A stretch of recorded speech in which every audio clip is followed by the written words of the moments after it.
नमस्कार छात्रों, स्वागत है आपका मेरे इस YouTube चैनल मेजर टारगेट में, जिसका एकमात्र उद्देश्य है बिहार में टॉपर्स देना। जी हाँ छात्रों, आज हम आपके बीच लेकर के आए हैं रीता, अमन, मोहन तथा बहुत से छात्रों के मांग पर संस्कृत के VVI प्रश्नों को। जी हाँ दोस्तों, VVI सब्जेक्टिव क्वेश्चंस को लेकर के आए हैं।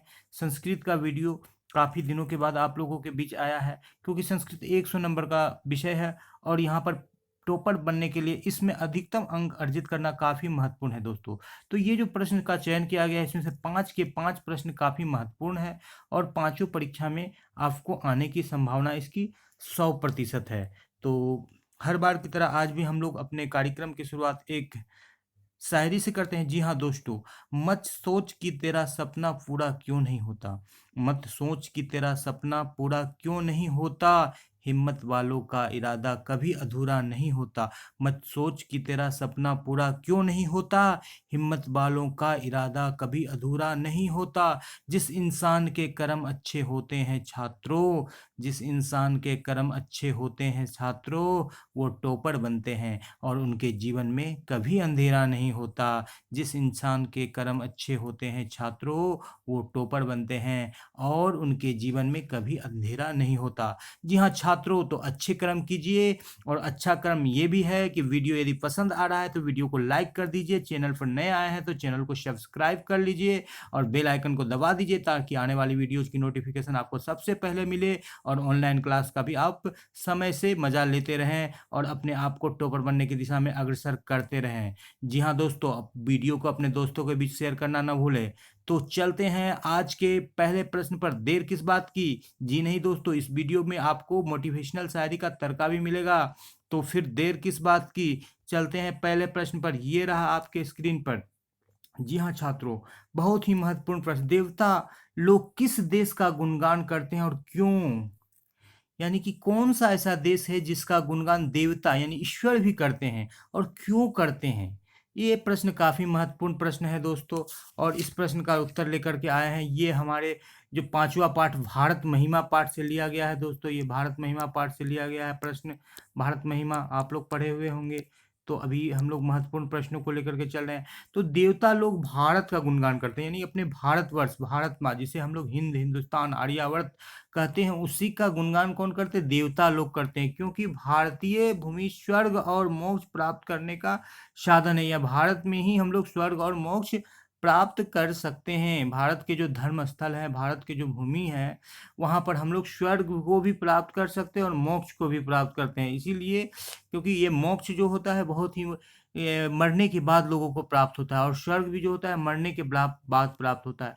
लेकिन भारत ही एक ऐसी भूमि है जहाँ पर हम लोग स्वर्ग और मोक्ष दोनों को जीवित रहते हुए भी प्राप्त कर सकते हैं। इतनी मतलब इतनी अच्छी भारत की भूमि है। मनुष्य भारत भूमि पर जन्म लेकर भगवान हरि की सेवा के योग बन जाता है। तो मनुष्य क्या होता है, भारत के भूमि पर जन्म लेकर के भगवान हरि यानी ईश्वर की सेवा के योग बन जाता है।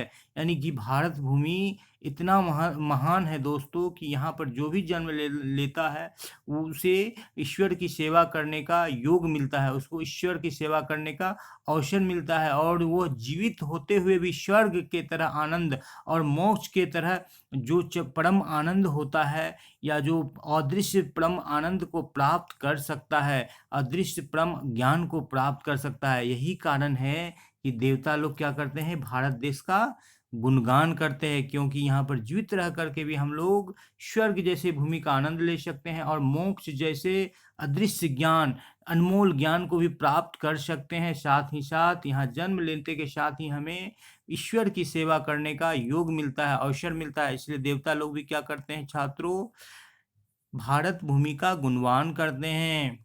चलते हैं अगले प्रश्न पर दोस्तों। ये रहा आपकी स्क्रीन पर। स्वामी दयानंद सरस्वती ने समाज के उद्धार के लिए क्या क्या किया? स्वामी दयानंद सरस्वती ने समाज के उद्धार के लिए क्या क्या किया? ये जो प्रश्न है आप लोगों को हिस्ट्री में भी थोड़ा बहुत काम देगा दोस्तों, और ये सोशल साइंस में भी काम आ जाएगा। तो आप लोग जैसे जानते हैं कि स्वामी दयानंद सरस्वती ने क्या किया था दोस्तों, ब्रह्म समाज की स्थापना की थी। क्या की थी? ब्रह्म समाज की स्थापना की थी। दयानंद सरस्वती ने क्या किया था दोस्तों? ये ब्रह्म समाज की स्थापना की थी। ब्रह्म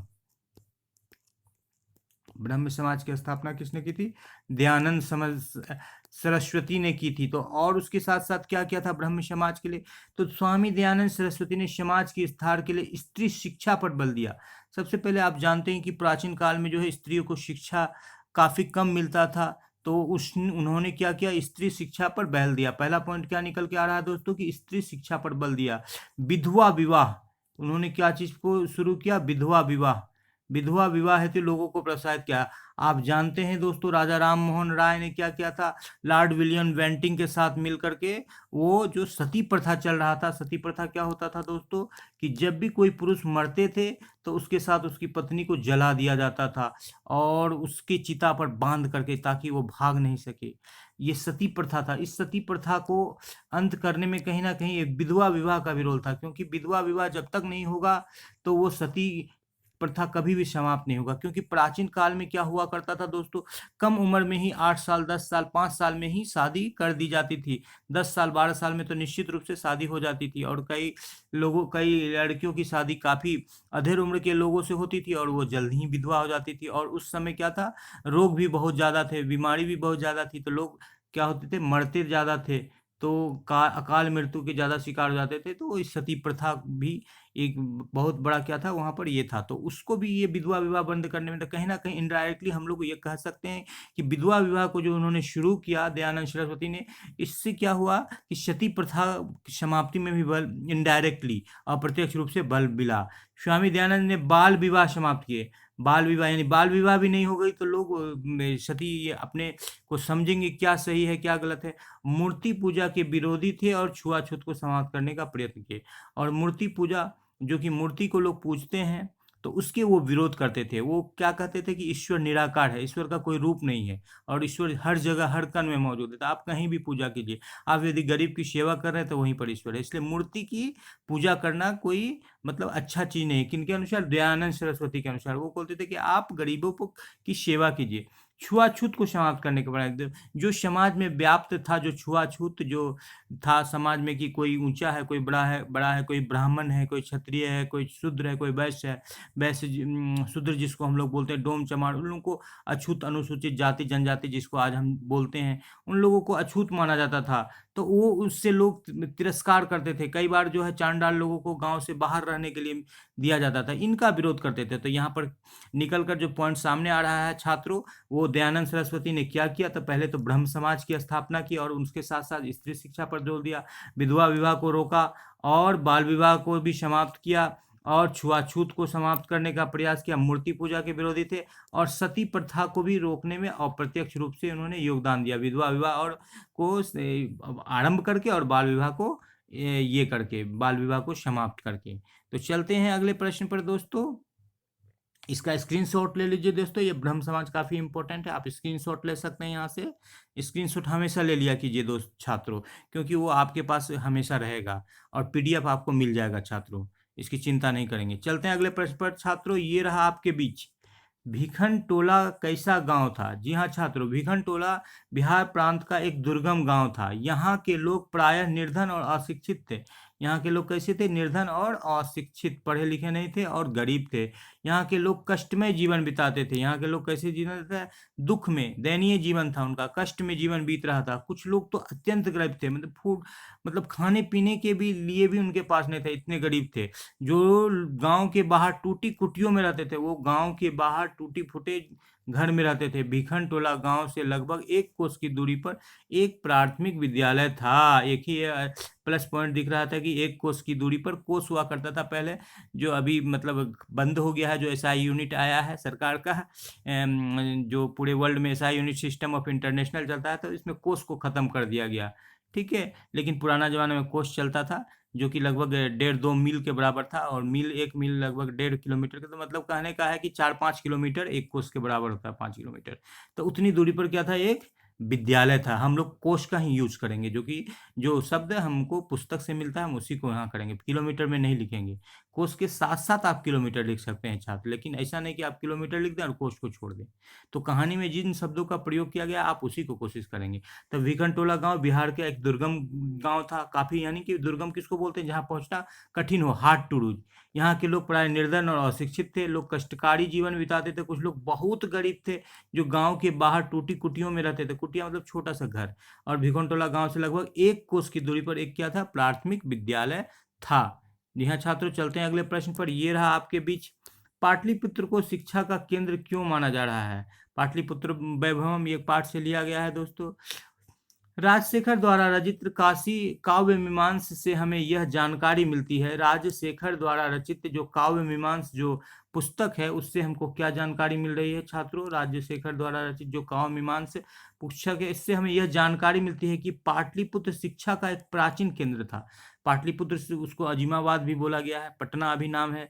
यहाँ देश विदेश के विद्वान आते थे और अध्ययन करते थे, अध्ययन के लिए आते थे। यहाँ देश विदेश के विद्वान क्या करने के लिए? अध्ययन करने के लिए आते। ये कहाँ से जानकारी मिल रही? राजशेखर द्वारा रचित काव्य मीमांसा। काव्य मीमांसा यानी कि कविता का जो उससे अर्थ निकलता है उसी को हम लोग काव्य मीमांस बोलते हैं दोस्तों, कविता का भाव। यहाँ संस्कृत के अनेक विद्वान हुए, और संस्कृत के अनेक विद्वान, पाणिनि जिसको हम लोग संस्कृत ग्रामर का, संस्कृत व्याकरण का फादर बोलते हैं, father of Sanskrit grammar, Panini, वो भी कहाँ से निकले? पटना से निकले। ये नोट कर लेंगे छात्र कि संस्कृत ग्रामर के पिता कौन है? पाणिनि है। वरुचि और पतंजलि, पतंजलि जिससे कि आज बाबा रामदेव आज इतना बड़ा ये चला रहे हैं, संस्था चला रहे हैं पतंजलि, वो पतंजलि वही उनके गुरु है, पतंजलि उनका नाम था। कि परीक्षा यहीं ली गई थी, पतंजलि की भी परीक्षा कहाँ हुई थी छात्रों? पटना में हुई थी। और यही पतंजलि के को कौन फॉलो कर रहे हैं? बाबा रामदेव फॉलो कर रहे हैं, जिस पर इतना बड़ा उनका आज बिजनेस खड़ा हो गया है, योग गुरु के नाम से वो जाने जाते थे। तो पाटलिपुत्र जो है प्राचीन काल में विद्वानों लोग आते थे यहाँ पर अध्ययन करने के लिए, बहुत सारे विद्वान आते थे। और पाणिनि, वरीचि और पतंजलि ये 3 नाम याद कर लीजिए। पाणिनि जो कि संस्कृत व्याकरण के पिता है, यहीं पर मतलब उनकी उत्पत्ति हुई, और साथ ही साथ पतंजलि की भी परीक्षा यहीं पर ली गई थी। जो उन्होंने ज्ञान प्राप्त किया था तो उनसे जो परीक्षा लिया गया था वो कहाँ लिया गया था? पाटलिपुत्र में, यानी कि पटना में। तो इसलिए हम लोग क्या कहते हैं कि पाटलिपुत्र को प्राचीन शिक्षा का केंद्र माना जाता है, प्राचीन केंद्र माना जाता है। यह शिक्षा का प्राचीन केंद्र है। आज हमारे बिहार का राजधानी भी पटना है दोस्तों। ये सारी जानकारी हमें काव्य मीमांस जो राजशेखर द्वारा रचित है उस पुस्तक से मिल रही है दोस्तों। चलते हैं अगले अगले प्रश्न पर। ये रहा आपके बीच, कर्ण की कवच और कुंडल की क्या विशेषता है? आप लोगों ने, बहुत से छात्रों ने रामायण महाभारत को देखा था। ये 12वें पाठ से लिया गया है दोस्तों। कौन से पाठ से लिया आप याद रखेंगे? 12वें, कर्णस्य दान वीरता, कर्णस्य दान वीरता पाठ से लिया गया है। कर्णस्य दान वीरता, कर्णस्य दानवीरता पाठ से लिया गया है। आप जानते हैं कि कर्ण जो है कि बहुत बड़ा दानवीर था, सबसे बड़ा दानी वो था। और वो क्या करता था कि दान करता था, और उसके पास क्या था कि कवच और कुंडल था। कवच क्या होता है? सुरक्षा कवच। जैसे हम लोग का आज सुरक्षा कवच ओजोन को बोलते हैं, जो पराबैंगनी किरण से बचाती, उसी तरह से कि कर्ण के पेट में क्या था कि एक सुरक्षा कवच था। कर्ण के पेट में क्या था? यहाँ पर नाभि में क्या था? एक सुरक्षा कवच था। इसके नाभि में, कर्ण के नाभि में यहाँ पर क्या था? सुरक्षा कवच था। यानी कि जब तक उसके नाभि में सुरक्षा कवच रहेगा और कुंडल रहेगा, हाथ में कुंडल पहना जाता है छात्रों अंगुली में, तब तक उसे कोई नहीं मार सकता था। इसको ऐसा वरदान प्राप्त होता था, किसके द्वारा? सूर्य से। और आप लोग जानते ही होंगे छात्र कि कुंती ने जब सूर्य की उपासना की थी, कुंती जो उसकी माता थी, कौन? कुंती। कुंती जब सूर्य की उपासना की थी तब उन्हें सूर्य के ऐसे आशीर्वाद के रूप में किसकी प्राप्ति हुई थी? कर्ण की प्राप्ति हुई थी। किससे? कुंती ने जब सूर्य देव की उपासना की थी तो उन्हें क्या मिला था? कर्ण के रूप में एक पुत्र मिला था। प्राचीन काल में तो आप जानते ही हैं छात्रों की बहुत सारे ऐसे संतान उत्पन्न होते थे जो आशीर्वाद, जो ऋषि मुनि कोई आशीर्वाद देते थे तो उससे हो जाते थे। तो कुंती ने क्या किया? सूर्य देव की उपासना की, जिससे कर्ण का प्राप्ति, इसीलिए सूर्यपुत्र कर्ण भी कहा जाता है। कर्ण को क्या कहा जाता है दोस्तों? सूर्यपुत्र कर्ण। क्या कहा जाता है? सूर्यपुत्र कर्ण।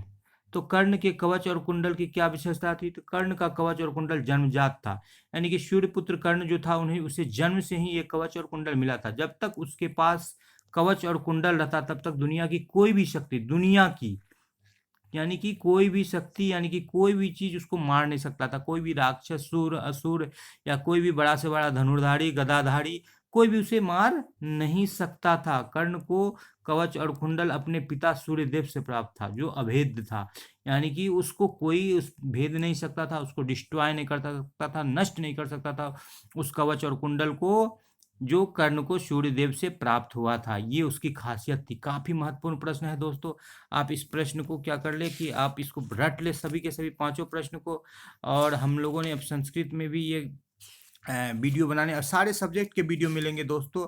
आप इसके लिए आप निश्चिंत रहेंगे दोस्तों। आप चैनल को लगातार प्यार अपना देते रहें दोस्तों। आपको हम लोग कभी भी किसी भी सब्जेक्ट के किसी भी महत्वपूर्ण प्रश्न से दूर होने नहीं देंगे। सारे प्रश्नों को आपके सामने लाएंगे। सारा प्रश्न से आप रूबरू होइएगा दोस्तों। इसीलिए आप चिंता नहीं करेंगे, आप सिर्फ अपने स्टडी पर ध्यान देंगे। तो इस प्रकार आपको ये पता चल गया कि कर्ण की कवच कुंडल की क्या विशेषता था, कि वो सूर्य से उन्हें, अपने पिता सूर्य के द्वारा सूर्य से उन्हें प्राप्त हुआ था। और ये इसकी क्या विशेषता थी कि ये कभी भी अभेद्य था। इसको कोई भी क्या कर सकता था, कि कोई भी इस कवच और कुंडल के रहते हुए कर्ण को मार नहीं सकता था। तो काफी बहुत महत्वपूर्ण प्रश्न है दोस्तों। तो चलते हैं अगले प्रश्न पर, अगले सेगमेंट पर। ये अगला सेगमेंट है जो मोटिवेशनल शायरी का सेगमेंट है दोस्तों। थोड़ा सा कमजोर हूं लेकिन किस्मत का मारा नहीं। थोड़ा सा कमजोर हूं मैं लेकिन किस्मत का मारा नहीं। जी हाँ छात्रों, थोड़ा सा कमजोर हूं लेकिन मैं किस्मत का मारा नहीं। बस लड़खड़ा के गिरा हूं अभी, अभी तक मैं हारा नहीं। इसीलिए आप भी मत हारिए दोस्तों, लगातार प्रयास करते रहिए। और वीडियो पसंद आ रहा है तो वीडियो को लाइक कर दीजिए। चैनल पर नए हैं तो चैनल को सब्सक्राइब कर दीजिए, क्योंकि मेजर टारगेट का एकमात्र उद्देश्य है बिहार में टॉपर्स देना। वीडियो पसंद आया तो दोस्तों के बीच शेयर कर दीजिए। और सबसे अच्छी बात कि वीडियो को शुरू से अंत तक देखने के लिए आपका बहुत बहुत धन्यवाद। साथ ही साथ इस चैनल को ढेर सारा प्यार देने के लिए भी बहुत बहुत धन्यवाद। मैं आपका होस्ट और दोस्त, साथ ही साथ आपका शिक्षक R.K. भारती, अपने मेजर टारगेट टीम के साथ आपसे दुआ लेता हूँ, आपसे विदा लेता हूँ, इसी उम्मीद के साथ कि फिर एक बार बहुत ही महत्वपूर्ण संकलन के साथ आपके बीच हाजिर होंगे। धन्यवाद। शुभ रात्रि। जय हिंद, जय भारत।